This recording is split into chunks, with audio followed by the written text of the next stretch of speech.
नमस्कार. आजच्या भागामध्ये आज आपण या ठिकाणी जे विद्यार्थी NMMS या शिष्यवृत्तीसाठी पात्र ठरलेले आहेत आणि त्या विद्यार्थ्यांचे अर्ज कशा पद्धतीनं आपणाला भरावयाचे आहेत हे आज आपण या ठिकाणी पाहणार आहोत. तर सर्वात प्रथम आपणाला या ठिकाणी जी लिंक दिसत आहे या लिंकच्या आधारे आपणाला या पोर्टलवरती या ठिकाणी यायचं आहे. या पोर्टलवरती आल्याच्या नंतर आपणाला अशा पद्धतीचा इंटरफेस या ठिकाणी दिसणार आहे. ओके, अकॅडमिक इयर 2024-25 अशा पद्धतीने. तर या ठिकाणी व्हिडिओ आपणाला अत्यंत व्यवस्थित काळजीपूर्वक पाहणं गरजेचं आहे, जेणेकरून विद्यार्थ्यांचे जे अर्ज आहेत ते या ठिकाणी व्यवस्थित पद्धतीने भरले जातील. हे जे अर्ज आहेत हे विद्यार्थ्यांनी स्वतःही भरले तरी चालतील किंवा शाळेमार्फत भरले तरी चालतील. ओके, तर या ठिकाणी स्टार्टिंगला आपणाला या ठिकाणी अशा पद्धतीचा जो इंटरफेस आपणाला या ठिकाणी दिसतोय त्या ठिकाणी आपणाला स्टुडंट पोर्टलवरती या ठिकाणी जायचं आहे.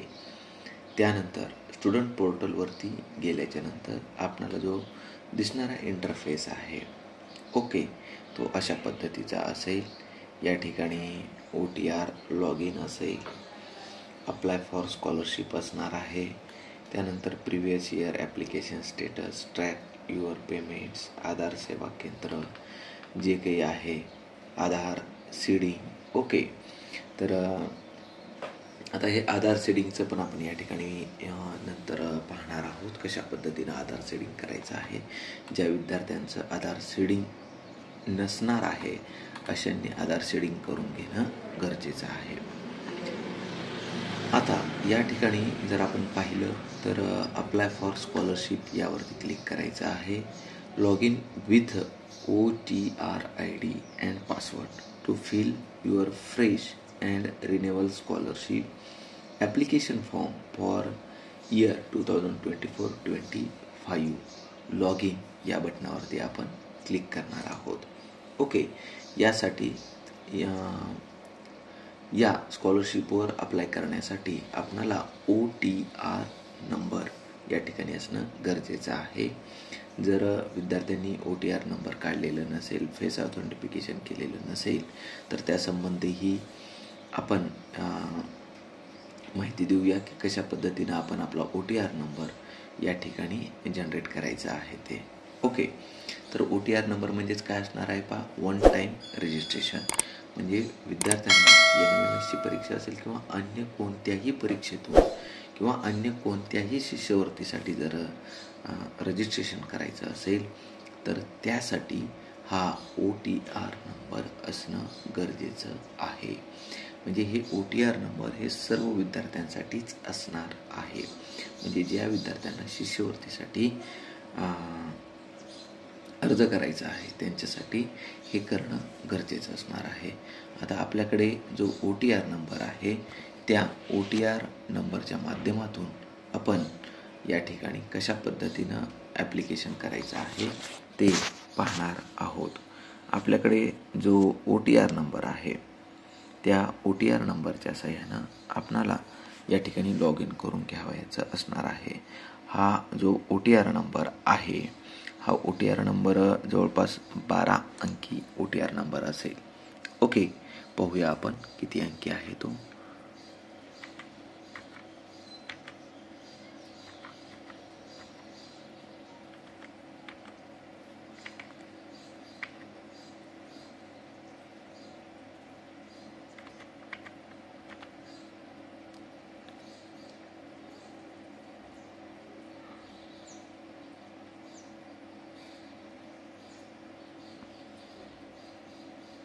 तर हा OTR नंबर 14 अंकी OTR नंबर आहे पहा.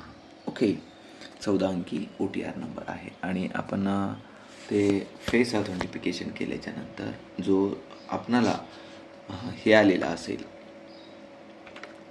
पासवर्ड, तो पासवर्ड आपणाला या ठिकाणी चेंज करून घ्यावायचा असतो आणि त्यानंतरचा जो आपला पासवर्ड आहे तो पासवर्ड आपणाला या ठिकाणी टाकायचा आहे. त्यानंतर जो इमेज कॅप्चा आहे तो कॅप्चा आपण या ठिकाणी भरून घेऊया. जो आहे तो आपल्याला या ठिकाणी भरून घ्यायचा आहे. कॅपिटल असेल तर कॅपिटल, स्मॉल असेल तर स्मॉल कॅप्चा आपल्याला या ठिकाणी टाकायचा आहे. आणि OTR नंबर टाकल्याच्यानंतर पासवर्ड टाकायचा झाल्याच्यानंतर आपला जो काही हे कॅप्चा आहे तो टाकल्यानंतर लॉग इन या बटनावरती आपल्याला क्लिक करायचं आहे. ओके, तर या ठिकाणी इनव्हॅलिड सिक्युरिटी पिन असं या ठिकाणी सांगत आहे, म्हणजे कॅप्चा परत एक वेळेस आपल्याला या ठिकाणी भरावा लागेल.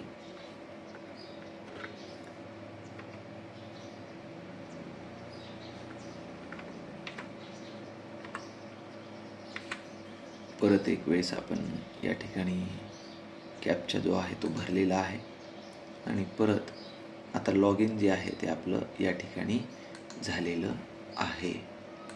ओके, लॉग इन झाल्याच्या नंतर पहा, आता या ठिकाणी आपणाला जे काही आपल्या ॲप्लिकेशनचं जे स्टेटस आहे ते अशा पद्धतीचं दिसेल. या ठिकाणी new application, academic year 2024-25, fresh candidate असेल तर फ्रेश दिसेल, रिन्युअल असेल तर या ठिकाणी रिन्युअल दिसेल. आणि त्याची स्कॉलरशिप असणार आहे, स्टेटस ॲक्टिव्ह आहे आणि ॲक्शन प्रोसीड या बटनावरती आपल्याला क्लिक करायचं आहे. प्रोसीड या बटनावरती क्लिक केल्याच्या नंतर आपणाला अशा पद्धतीचा इंटरफेस दिसेल व या राईट साईडला त्या विद्यार्थ्याचं नाव आपणाला त्या ठिकाणी दिसणार आहे आणि डाव्या साईडला माय ॲप्लिकेशन, स्टेटस आणि त्याच्या खाली फिल ॲप्लिकेशन आहे. तर आपणाला फिल ॲप्लिकेशन या बटनावरती क्लिक करायचं आहे. फिल ॲप्लिकेशन या बटनावरती क्लिक केल्याच्यानंतर आपणाला जे काही आपण सुरुवातीला माहिती भरलेली असेल, अकॅडमिक इयर असेल, डोमेसाईल स्टेट असेल, ओके, तर हे डोमेसाईल स्टेट असेल, स्कॉलरशिप कॅटेगरी असेल आणि ॲप्लिकेशन टाईप असेल, हे सुरुवातीला आपल्याला या ठिकाणी येणार आहे. तर डोमेसाईल स्टेट आपलं महाराष्ट्र असणार आहे. स्कॉलरशिप कॅटेगरी जे असेल तर स्कॉलरशिप कॅटेगरी जर विद्यार्थी हा 10वी पर्यंत असेल, ओके, तर प्री असं आपल्याला त्या ठिकाणी सिलेक्शन करायचं आहे.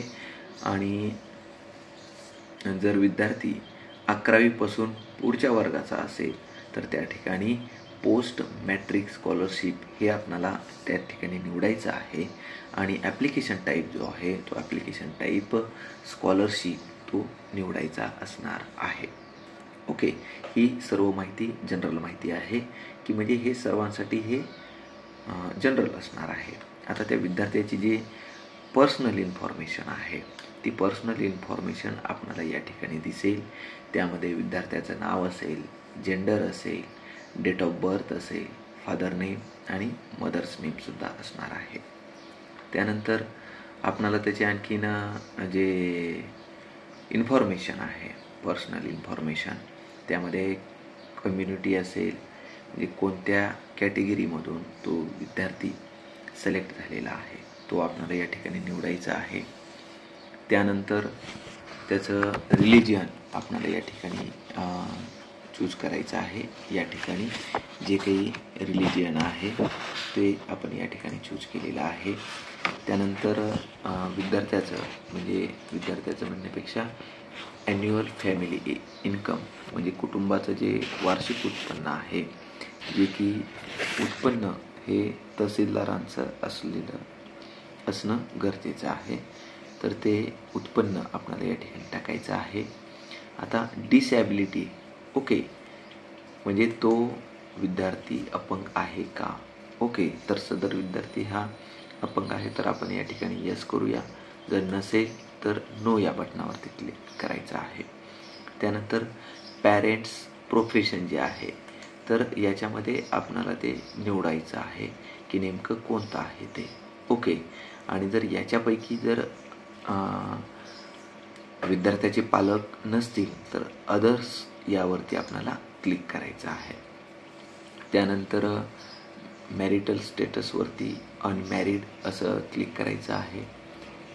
Any of the parents not alive तर काही पालकांचे म्हणजे काही विद्यार्थ्यांचे जे पालक असतील तर ते आई असेल, वडील असेल किंवा दोघे पण असतील, हे कोणत्या कारणास्तव तरी मृत पावलेले असतील, कोविड-19मुळे असेल किंवा अन्य कोणत्या कारणामुळे, तर त्या ठिकाणी आपण ते चूज करू शकतो. आणि जर समजा दोघेही म्हणजे असतील तर त्या ठिकाणी नॉट ॲप्लिकेबल या बटनावरती आपल्याला क्लिक करायचं आहे.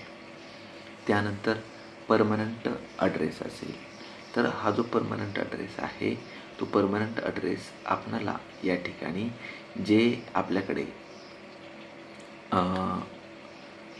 इन्फॉर्मेशन दिलेली असेल, कोणती इन्फॉर्मेशन असेल पहा, की स्टार्टिंगला आपल्याला या ठिकाणी जो जिल्हा आहे तो जिल्हा या ठिकाणी निवडायचा आहे.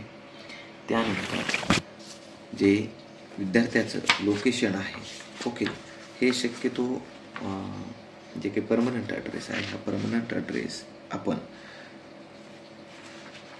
जो या ठिकाणी आधार कार्ड असेल, आधार कार्डच्या आधारे आपल्याला या ठिकाणी परमनंट ॲड्रेस या ठिकाणी टाकायचा आहे. त्यानंतर लोकॅलिटी टाकायची आहे, रुरल आहे, अर्बन आहे का अदर आहे. ओके, तर आपण या ठिकाणी जर शहरी असेल तर अर्बनवरती क्लिक करायचं आहे, ग्रामीण असेल तर रुरलवरती क्लिक करायचं आहे. त्यानंतर सब डिस्ट्रिक्ट आपल्याला या ठिकाणी निवडायचं आहे, म्हणजे आपल्याला या ठिकाणी तालुका निवडायचा आहे. जो तालुका आहे तो तालुका या ठिकाणी आपण निवडलेला आहे.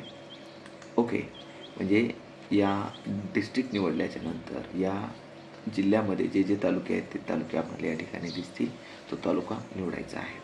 तालुका निवडायचा झाल्याच्या नंतर या ठिकाणी त्या तालुक्यातील सर्व गावे आपल्याला या ठिकाणी दिसतील, त्या तालुक्यातील गाव आपल्याला या ठिकाणी निवडायचं आहे. त्यानंतर हाऊस नंबर असेल, स्ट्रीट असेल तर तेही आपल्याला या ठिकाणी निवडायचं आहे. ओके, तर हे निवडल्याच्या नंतर आपल्याला पिनकोड या ठिकाणी पाहायचा आहे. पिनकोड आपल्याला या ठिकाणी भरायचा आहे. पिनकोड वगैरे भरायचं झाल्याच्या नंतर आपल्याला पुढची जी स्टेप आहे ती सेव्ह ॲज अ ड्राफ्ट या बटनावरती क्लिक करायचं आहे आणि जनरल इन्फॉर्मेशन सेव्ड सक्सेसफुली असा मेसेज आपल्याला दिसेल. त्यानंतर ओके या बटनावरती क्लिक करायचं आहे आणि सेव्ह अँड नेक्स्ट या बटनावरती आपण क्लिक करणार आहोत. त्यानंतरही आपल्याला जनरल इन्फॉर्मेशन सेव्ड सक्सेसफुली असं या ठिकाणी दिसेल. त्यानंतर ओके या बटनावरती क्लिक करायचं आहे. त्याच्या पुढे आहे आपल्याला अकॅडमिक डिटेल्स. ओके, अकॅडमिक डिटेल्सवरती गेल्याच्या नंतर आपल्याला अशा पद्धतीचा इंटरफेस या ठिकाणी दिसेल आणि या ठिकाणी गेट इन्स्टिट्यूट या बटनावरती आपल्याला क्लिक करायचं आहे. गेट इन्स्टिट्यूट या बटनावरती क्लिक केल्याच्या नंतर आपल्याला डाव्या बाजूला सर्च बाय नेम असं असेल, सर्च बाय AISHEITI असा एक ऑप्शन दिसेल आणि त्याच्या खाली असेल search by UDIS code. Okay, तर आपल्याला सर्च बाय UDIS कोडवरती क्लिक करायचं आहे आणि आपल्या शाळेचा जो UDIS क्रमांक आहे तो UDIS क्रमांक या ठिकाणी भरावयाचा असणार आहे. तो भरल्याच्या नंतर सर्च या बटनावरती क्लिक करायचं आहे. सर्च या बटनावरती क्लिक केल्याच्या नंतर आपल्या शाळेचं नाव आपल्याला या ठिकाणी दिसेल आणि डाव्या बाजूला असं एक सर्कल आपल्याला दिसणार आहे, त्याच्यावरती आपल्याला क्लिक करायचं आहे त्या शाळेवरती आणि या ठिकाणी विचारेल do you want to select this institute. तर आपल्याला जर आपली शाळा असेल तर यस या बटनावरती क्लिक करायचं आहे, जर नसेल तर नो या बटनावरती क्लिक करायचं आहे. परंतु आपण जर योग्य UDIS कोड या ठिकाणी भरलेला असेल तर निश्चितपणे आपल्या शाळेचं नाव या ठिकाणी आपल्याला दिसणार आहे. तर आपण यस या बटनावरती क्लिक करूया आणि या ठिकाणी आपल्या शाळेचं नाव, आपल्या शाळेचा पत्ता या ठिकाणी दिसणार आहे. त्यानंतर पुढे प्रेझेंट क्लास आणि कोर्स. ओके, तर सध्या विद्यार्थी जर फ्रेश असेल तर तो सध्या आता इयत्ता 9वीमध्ये असेल तर त्या विद्यार्थ्याचा प्रेझेंट क्लास किंवा कोर्स आपल्याला या ठिकाणी 9वी असं या ठिकाणी भरावयाचं असणार आहे. आणि जर रिन्युअल असेल म्हणजे तर तो विद्यार्थी इयत्ता 10वीचा असेल किंवा अन्य कोणताही असेल तर तोही आपल्याला या ठिकाणी भरायचा आहे, परंतु तो सध्या इयत्ता 9वीमध्ये आहे, तर तो आपण 9वी क्लिक करणार आहोत. त्यानंतर पुढे आहे present class start date. Okay, तर या वर्षीची जी आपली शाळा आहे ती शाळा 15 जून 2024 रोजी सुरुवात झालेली आहे. ओके, अन्य कोणत्या जिल्ह्यामध्ये जर वेगळी तारीख असेल तर ते आपल्याला या ठिकाणी पाहायचं आहे आणि डेटवरती या ठिकाणी आपण क्लिक करूया आणि या ठिकाणी जून 2024 असं दिसेल आणि आपल्याला या ठिकाणी 15 तारखेवरती क्लिक करायचं आहे. ओके, जर आपल्या जिल्ह्याची शाळा जर अन्य तारखेला सुरुवात झालेली असेल तर आपण त्या ठिकाणी दुसरा जिल्हा या ठिकाणी निवडू शकणार आहोत. तर आपण या ठिकाणी 15 जून 2024 असं या ठिकाणी निवडलेलं आहे. त्यानंतर पुढे आपल्याला या ठिकाणी विचारलेलं आहे ॲडमिशन रजिस्ट्रेशन किंवा एनरोलमेंट नंबर, म्हणजे विद्यार्थ्याचा जो काही रजिस्टर क्रमांक असेल तर तो आपल्याला या ठिकाणी रजिस्ट्रेशन नंबर या ठिकाणी भरवायचा असणार आहे. तो आपण या ठिकाणी भरूया, रजिस्ट्रेशन नंबर. त्यानंतर ॲडमिशन किंवा रजिस्ट्रेशन एनरोलमेंट इयर. ओके, हे अत्यंत महत्त्वाचं आहे पहा. ओके, तर ॲडमिशन असेल किंवा रजिस्ट्रेशन एनरोलमेंट इयर जे असेल तर ते आपल्याला या ठिकाणी 2023. ओके, तर हे 2023 असं आपल्याला या ठिकाणी निवडायचं आहे. तर या व्यतिरिक्त जर आपण अन्य कोणतं जर इयर या ठिकाणी जर निवडलं तर त्या ठिकाणी मात्र आपणाला की पुढे that student is not eligible for any scholarship असा पद्धतीचा मॅसेज आपल्याला त्या ठिकाणी दिसेल. तो आपल्याला व्यवस्थित फॉर्म भरता यावा तो विद्यार्थ्याचा, यासाठी आपल्याला इयर या ठिकाणी 2023 असं या ठिकाणी टाकायचं आहे. त्यानंतर त्या विद्यार्थ्याचा रोल नंबर आपल्याला या ठिकाणी टाकायचा आहे, जो रोल नंबर असेल तो रोल नंबर. त्यानंतर सेक्शनमध्ये आपल्याला तो विद्यार्थी कोणत्या डिव्हिजनमध्ये आहे. ओके, ते डिव्हिजन आपल्याला या ठिकाणी टाकायचं आहे. त्यानंतर मोड ऑफ स्टडी, म्हणजे विद्यार्थी कसा आहे, रेग्युलर आहे, फुल टाईम आहे का डिस्टन्स एज्युकेशन आहे का त्याचं पार्ट टाईम आहे. तर आपल्याला या ठिकाणी रेग्युलर फुल टाईम यावरती क्लिक करायचं आहे. त्याच्या पुढे आहे हॉस्टेलर. ओके, म्हणजे विद्यार्थी हॉस्टेलमध्ये राहतो का, तर या ठिकाणी मात्र हॉस्टेलरच्या या ठिकाणी आपल्याला नो असं क्लिक करायचं आहे. ओके, कारण जर यस असेल तर तो विद्यार्थी त्या शिष्यवृत्तीसाठी पात्र असणार नाही. ओके, तर त्या ठिकाणी आपल्याला नो करावं लागेल. त्यानंतर प्रिव्हियस ॲकॅडमिक डिटेल, म्हणजे त्या विद्यार्थ्याचं प्रिव्हियस ॲकॅडमिक इयर डिटेल्स आपल्याला या ठिकाणी भरायचं आहे. त्यानंतर या ठिकाणी आपल्याला प्रिव्हियस बोर्ड किंवा युनिव्हर्सिटी आपल्याला या ठिकाणी निवडायची आहे. ओके, तर या ठिकाणी निवडत असताना आपल्याला जे काही डायलॉग बॉक्स दिसेल त्याच्यातील आपल्याला निवडायचं आहे. तर जे महाराष्ट्र स्टेट बोर्डाचे विद्यार्थी आहेत त्यांनी आपण महाराष्ट्र या ठिकाणी पाहूया आपण. ओके,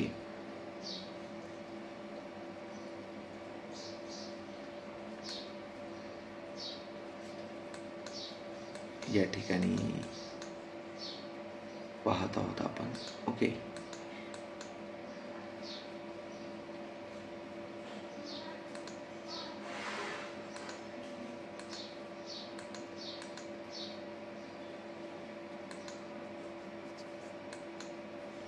या ठिकाणी आपल्याला Maharashtra state board of secondary and higher secondary education Pune हे या ठिकाणी निवडायचं आहे. ओके, कोणतं निवडायचं आहे पहा, Maharashtra state board of secondary and higher secondary education Pune यावरती क्लिक करायचं आहे. त्यानंतर प्रिव्हियस पासिंग इयर, विद्यार्थ्याचं हे 2023च असणार आहे, प्रिव्हियस पासिंग इयर. त्यानंतर प्रिव्हियस क्लास या ठिकाणी ऑलरेडी आलेला असेल 8 क्लास. ओके, त्यानंतर प्रिव्हियस क्लास पर्सेंटेज. ओके, विद्यार्थ्याचं जे पर्सेंटेज असेल तर ते आपल्याला या ठिकाणी भरायचं आहे. ते भरायचं झाल्याच्या नंतर आपल्याला पुढे एक डायलॉग बॉक्स आपल्याला या ठिकाणी दिसत आहे, तर तो आपण या ठिकाणी पाहतो आहोत की कॉम्पिटिटिव्ह एक्झाम डिटेल्सवरती आपल्याला क्लिक करायचं आहे.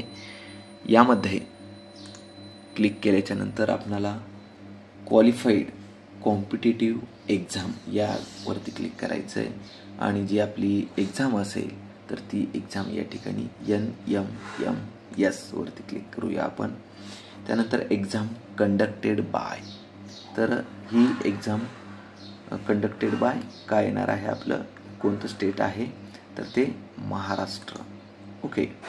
त्यानंतर त्या विद्यार्थ्याचा एक्झाम रोल नंबर आपल्याला या ठिकाणी टाकायचा आहे.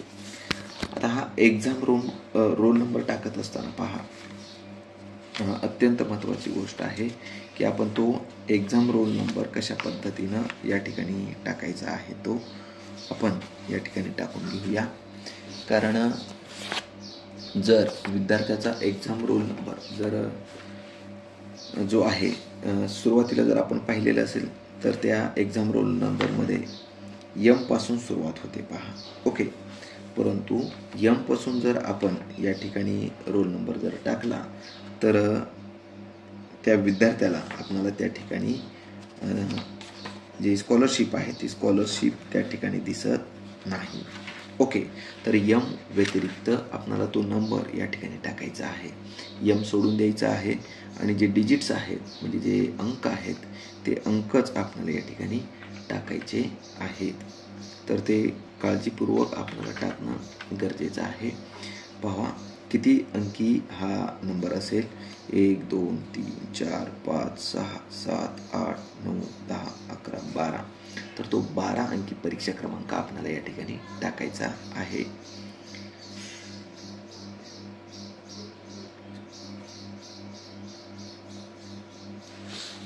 एक वेळेस आपल्याला तो कॉम्पिटिटिव्ह एक्झाम रोल नंबर जो आहे तो कन्फर्म करून घ्यायचा आहे. आणि कॉम्पिटिटिव्ह एक्झाम इयर हे सुद्धा आपल्याला 2023च यावरती क्लिक करायचं आहे पहा. Okay.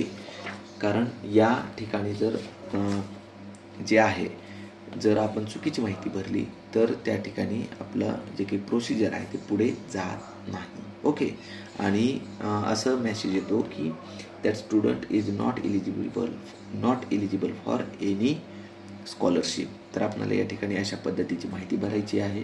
Save as a draft या बटनावरती क्लिक करायचं आहे आणि त्यानंतर अकॅडमिक डिटेल्स सेव्हड सक्सेसफुली असा मेसेज दिसेल आणि परत ओके या बटनावरती क्लिक करायचं आहे आणि सेव्ह अँड नेक्स्ट या बटनावरती आपल्याला पुढे क्लिक करायचं आहे. त्यानंतर या ठिकाणी आपल्याला academic details saved successfully okay या बटनावरती आपण क्लिक करणार आहोत. त्यानंतर पुढे आहे आयडेंटिफिकेशन मोड. ओके. आता हे कुणासाठी आहे पहा, input for UDID details. Okay. सदरील विद्यार्थी हा कशामध्ये आपण भरलेला होता, दिव्यांग होता. ओके. जर दिव्यांग असेल तर त्याचं जे काही सर्टिफिकेट नंबर आहे ते सर्टिफिकेट नंबर आपल्याला या ठिकाणी हे करायचं आहे, आयडेंटिफिकेशन कोड. ओके. तर या ठिकाणी त्याचं जे या ठिकाणी आहे पहा, UDID एनरोलमेंट नंबर असेल किंवा UDID नंबर असेल हे आपल्याला त्या ठिकाणी भरणं गरजेचं आहे. म्हणजे त्याचं जे काही सर्टिफिकेट नंबर आहे ते सर्टिफिकेट नंबर आपल्याला या ठिकाणी टाकणं गरजेचं आहे. तर आपल्याकडे दोन्ही असेल त्या ठिकाणी तर ते आपण या ठिकाणी चूज करूया. UDID नंबर आहे आपल्याकडे तर तो आपण या ठिकाणी टाकणार आहोत. जो UDID नंबर आहे ओके तो व्यवस्थित आपण फिलअप करून घेऊया. पहा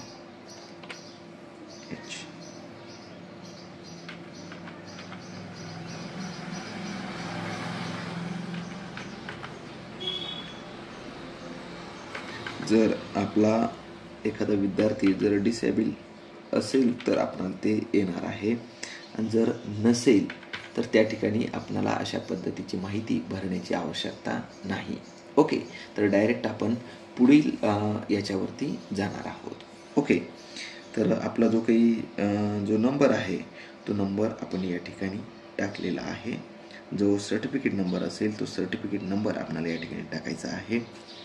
ओके, एक वेळेस आपण तो कन्फर्म करून घेऊया. पाहूया जे नंबर आहे तो नंबर आपल्याला एक वेळेस कन्फर्म करून घ्यायचा आहे की आपण जो काही नंबर या ठिकाणी टाकलेला आहे तो बरोबर आहे का, आणि गेट डिटेल्सवरती आपल्याला क्लिक करायचं आहे. ओके, त्या विद्यार्थ्याचा नंबर टाकल्याच्या नंतर त्या विद्यार्थ्याची माहिती या ठिकाणी दिसणार आहे. तो नंबर टाकल्याच्या नंतर डिसॅबिलिटी टाईप असेल, नेमकं कोणत्या प्रकारामध्ये त्याची डिसॅबिलिटी आहे, डिसॅबिलिटीचं पर्सेंटेज असेल, नेम ॲज पर UDID, त्या विद्यार्थ्याचं नाव असेल त्या UDID प्रमाणे, आणि gender as per UDID. Okay, तर हे माहिती जर बरोबर असेल तर आपल्याला सेव्ह ॲज अ ड्राफ्ट या बटनावरती क्लिक करायचं आहे, आणि ॲप्लिकेशन स्पेसिफिक सेव्हड सक्सेसफुली, त्यानंतर ओके या बटनावरती क्लिक करूया, आणि पुढे आपल्याला सेव्ह अँड नेक्स्ट या बटनावरती क्लिक करायचं आहे. त्यानंतर जो पुढे आपल्याला जो काही इंटरफेस दिसणार आहे तो अशा पद्धतीचा असणार आहे. त्यानंतर आपण ओके या बटनावरती क्लिक करूया. तर यामध्ये ओके, तर जी स्कॉलरशिप आहे ही स्कॉलरशिप 2 प्रकारची आता या विद्यार्थ्याला आपल्याला या ठिकाणी दिसणार आहे. एक pre matric scholarship for student with disabilities. Okay, आणि दुसरी स्कॉलरशिप आहे national means cum merit scholarship. Okay, तर आपल्याला या ठिकाणी जर विद्यार्थी आपला दिव्यांग असेल तरच ही माहिती या ठिकाणी दिसेल, pre matric scholarship for students with disabilities, आणि ते जर नसेल तर आपल्याला या ठिकाणी national means cum merit scholarship यावरती क्लिक करायचं आहे. बाकीच्यांना सर्वांना एकच ऑप्शन दिसेल आपल्याला, national means cum merit scholarship. तर यावरती आपल्याला क्लिक करायचं आहे, आणि सेव्ह ॲज अ ड्राफ्ट या बटनावरती क्लिक करायचं आहे. त्यानंतर स्कीम डिटेल्स सेव्हड सक्सेसफुली यावरती ओके या बटनावरती क्लिक करायचं आहे, आणि पुढे सेव्ह अँड नेक्स्ट या बटनावरती आपण क्लिक करणार आहोत. ओके, जर आपण माहिती व्यवस्थित भरलेली असेल तरच हे ऑप्शन्स आपल्याला या ठिकाणी दिसणार आहेत, अदरवाईज हे ऑप्शन्स आपल्याला या ठिकाणी दिसणार नाही. ओके, जर आपल्याला काही अडचण येत असेल पहा या ठिकाणी, तर परत एक वेळेस आपल्याला हा व्हिडिओ पाहायचा आहे. जे माहिती आहे ते माहिती व्यवस्थित भरावयाची असणार आहे. माहितीमध्ये थोडीही जर गडबड झाली तर आपल्याला हे स्कीम वगैरे काहीही दिसणार नाही. तर त्या ठिकाणी जो आपल्याला डायलॉग बॉक्स दिसेल तो अशा पद्धतीचा असेल की that student is not eligible for any scheme, या हा असा डायलॉग बॉक्स दिसेल. जर माहिती व्यवस्थित असेल तर स्कीम डिटेल्स एवढं सक्सेसफुली असं दिसेल. तर ओके या बटनावरती आपल्याला क्लिक करायचं आहे. त्यानंतर पुढे आपल्याला असा पद्धतीचा एक मेसेज दिसेल, scheme specific details. The scheme selected by you does not require any specific details, please proceed. तर आपल्याला नेक्स्ट या बटनावरती पुढे क्लिक करायचं आहे, आणि नेक्स्ट या बटनावरती क्लिक केल्याच्या नंतर आपल्याला परत ओके या बटनावरती क्लिक करायचं आहे, आणि याच्या पुढे आपल्याला काय डॉक्युमेंट्स अपलोड करणं गरजेचं आहे. यामध्ये आपल्याला सांगितलेलं आहे की अपलोड लिंक डॉक्युमेंट्स. यामध्ये नोट दिलेली आहे, document should be in PDF, JPG, JPEG format and file size must be in between 20 KB to 200 KB. Okay, आणि हे दोन्ही मॅन्डेटरी आहेत. ओके, म्हणजे हे जे आहेत डॉक्युमेंट्स, हे डॉक्युमेंट्स आपल्याला JPG फॉर्मॅटमध्ये असेल किंवा PDF फॉर्मॅटमध्ये 200 KB पर्यंत हे डॉक्युमेंट्स आपल्याला अपलोड करणं गरजेचं आहे. ओके, तर या ठिकाणी जे डॉक्युमेंट्स आपल्याला या ठिकाणी अपलोड करायचे आहेत, यामध्ये एक कास्ट सर्टिफिकेट आपल्याला या ठिकाणी सांगितलेलं आहे पहा. ओके, त्या विद्यार्थ्याचं कास्ट सर्टिफिकेट पाहिजे आपल्याला, आणि दुसरं असेल इन्कम सर्टिफिकेट. ओके, तर हे दोन्हीही आपल्याला या ठिकाणी भरणं गरजेचं आहे.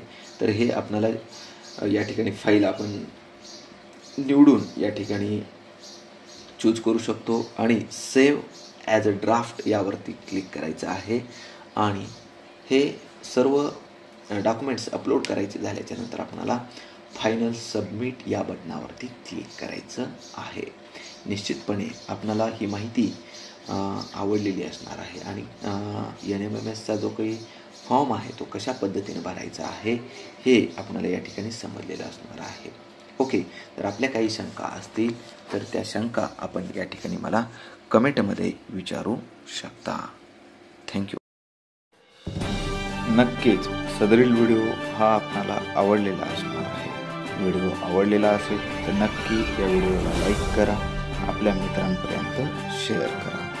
त्याचप्रमाणे अशाच प्रकारचे नवनवीन शैक्षणिक व्हिडिओ पाहण्यासाठी आणखीनही जर तुम्ही माझ्या चॅनलला सबस्क्राईब केलेलं नसेल तर या व्हिडिओच्या खाली दिलेल्या लाल सबस्क्राईब या बटनावरती क्लिक करा व व्हिडिओचे नोटिफिकेशन मिळवण्यासाठी बेल आयकॉनवर क्लिक करा. थँक्यू.